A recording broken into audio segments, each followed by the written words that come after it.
What's going on, ladies and gentlemen? This is part 4 of my DC universe. Once again, do not be misled by the wallpaper. Just because I have this wallpaper here doesn't mean every single character is going to be in my DC universe. Also, don't take it as a jab. But just because I don't have your favorite character or I don't have one of these characters in my DC universe doesn't mean I don't like the character. Also doesn't mean that I just have some type of animosity towards the character. No, they just couldn't really make the slot, and I couldn't figure out a way to write them in to make it make sense. But if you guys would like to have more context of the overall story of my DC universe, go back and watch part 1, 2, and 3. But feel free to pause to read the slides as I'm going. But if you want, more context in the story, please go back and watch those videos. So we left off, and if you guys hear some noise going in the background, that's my AC. But we left off the night.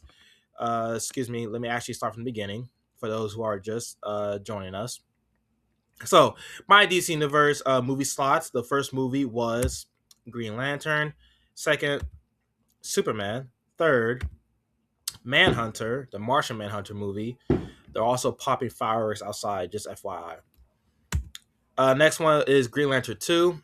Then that leads us into the Amazons and the Atlanteans, which leads us into Justice League, which leads us into the Knights. And now we are currently here on this video's first movie, Superman 2. As Superman's still around protecting cities, including Gotham, from criminals and fighting for truth and justice, the election between Bruce Wayne versus Lex Luthor for mayor of Gotham City rages on. During a night, excuse me, oops, I just spoiled my own movie. During a night portal, Superman catches Bruce Wayne giving a speech about wanting to meet with the Justice League, starting with Superman. There you go. If these beings are truly for us, then I would like to hold a meeting with them, seeing if our ideas and morals align. Superman meets Bruce at his building while he purposely stays later because he knew Superman would come on his own. The two agree on a lot of things, especially with the heroes hiding their identities. But Bruce still remains worried about the possibility of the Justice League going rogue. Superman pleads a case that they wouldn't do that, but Bruce tells him, if you're just as human as us, then even you guys are capable of being immoral. Superman leaves without giving a response to Bruce, knowing he's right, but his feelings refuses to believe it.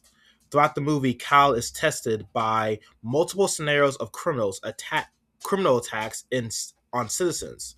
But when a new hired reporter he befriended, Lois Lane, is attacked when traveling through Gotham, Superman flies and attempting to rescue her, but the muggers immediately open fire, killing some people who were nearby. They were about to kill Lois, but Kal was fast enough to remove the gun, but was shocked and angered by the innocents they killed before Kal decided to break their hands. Lois is shown in the movie of being more and more fascinated by Superman, wanting to get close to him, avoiding Clark. Luthor is the main villain, and instead of using Superman as an ally like Bruce Wayne, he paints him as a threat to humanity, along with other members of the Justice League. Luthor creates separate attacks for Superman to solve, trying to convince the people more threats will arise if Superman stays around. Kal and Bruce work together to expose Luthor with the help of Dick Grayson, who later becomes the Nightwing, protecting his identity when he finds dirt on Luthor and discovering his plans.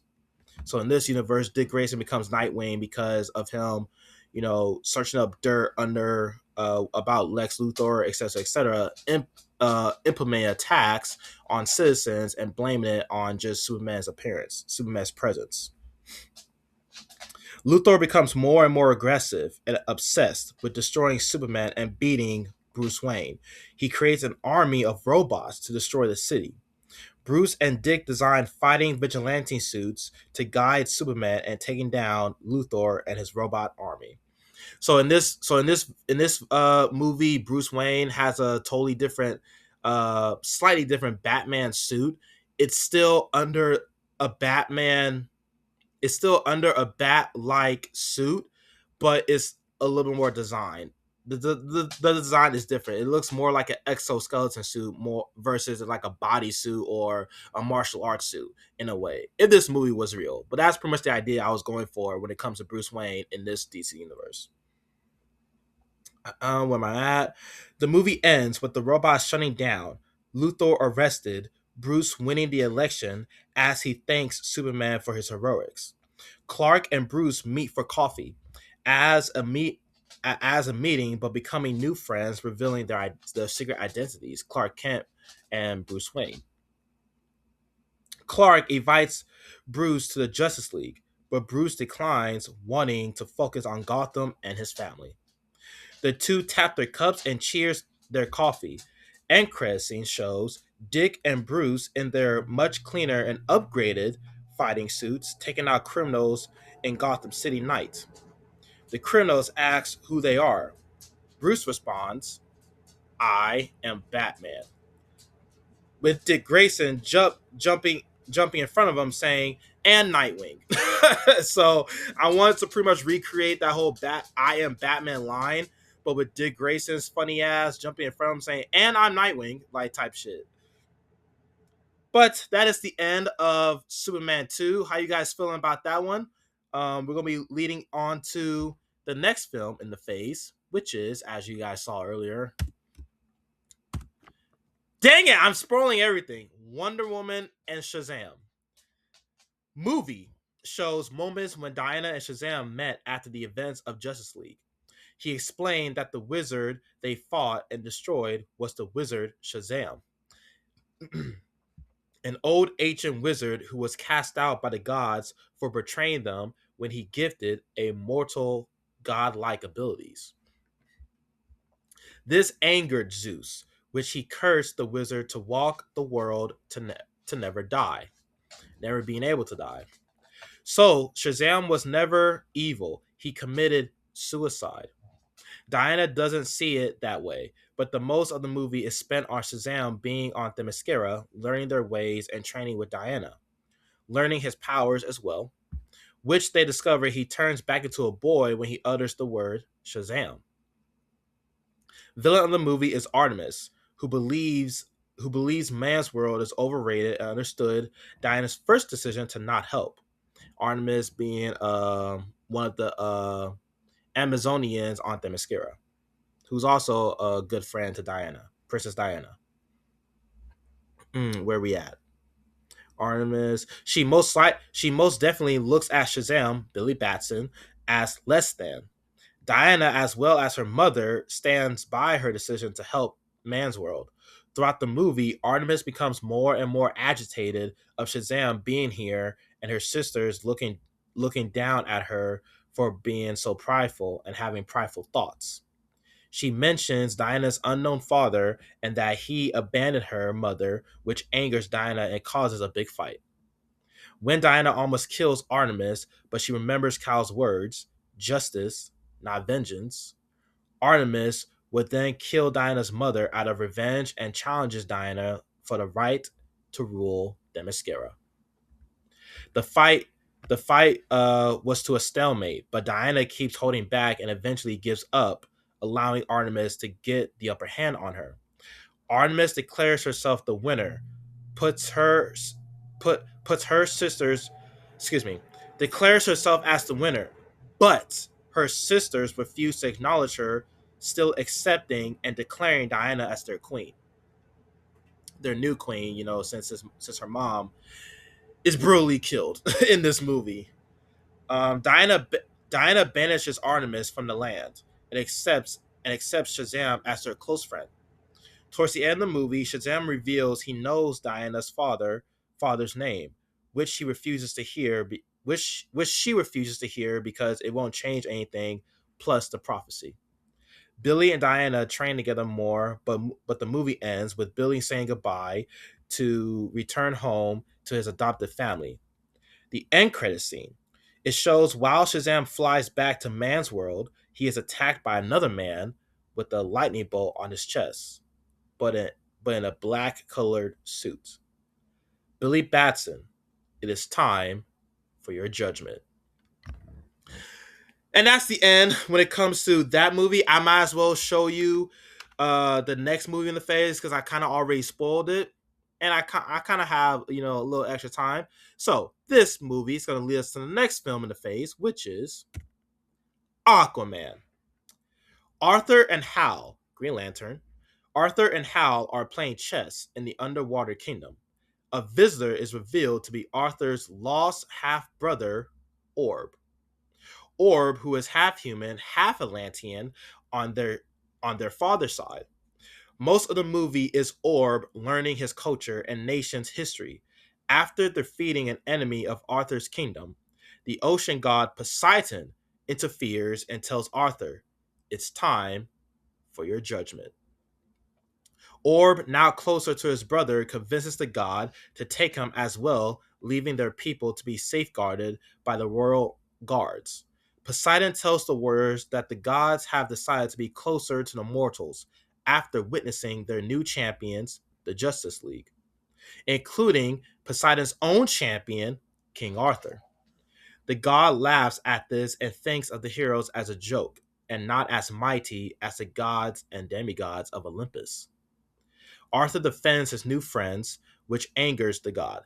Poseidon gives Arthur an ultimatum: either join the gods and welcoming them back to society, or be banished from the waters and suffer the same fate as the mortals who refuse to serve us. Nodding the wizard Shazam.